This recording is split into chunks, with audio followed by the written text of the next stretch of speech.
ஞானம் என்கிற ஒன்றை உயிருக்கு தருகிற மண் இந்த மண். இங்கே தான் உமையம்மை பூசித்த காஞ்சிபுரம் இருக்கிறது.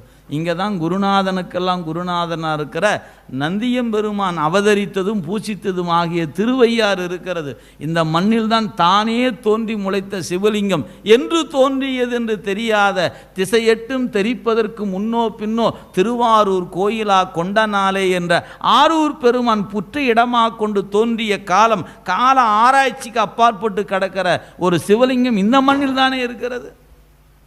இங்கே வந்திருப்பது சிவத்தை பூசிப்பதற்கு, சிவத்தை நேசிப்பதற்கு, சிவத்தை இந்த பிறவியில் யான் உனை தொடர்ந்து சிக்கன பிடித்தேன் என்று பிடிக்கிறதுக்கு வந்திருக்கிற நாம் இதை விட்டு போட்டு நான் வேறு வேலையை பார்க்குறேன் வேறு வேலையை பார்க்குறதுக்கு அதுக்கு ஏயா இங்கே வரணும்? இங்கே வந்த வேலை அதுக்காக வந்தோம்? அவையெல்லாம் ஊறுகாய் போல. சிவமல்லவா உணவு. நீங்கள் தொழிலை ஊறுகாமல்